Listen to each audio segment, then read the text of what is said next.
প্রমাণ 2008 সালের নির্বাচন।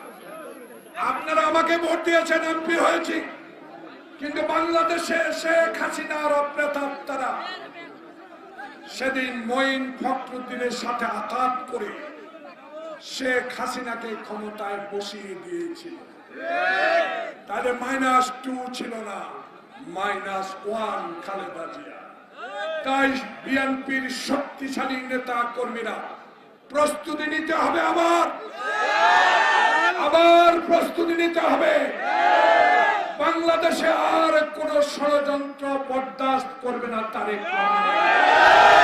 তারেক রহমানের মামলা প্রত্যাহার করতে হবে। তারেক রহমানকে বাংলাদেশে ফেরত আনতে হবে। আপনারা মনে করেছেন এখনো প্রশাসনে কিছু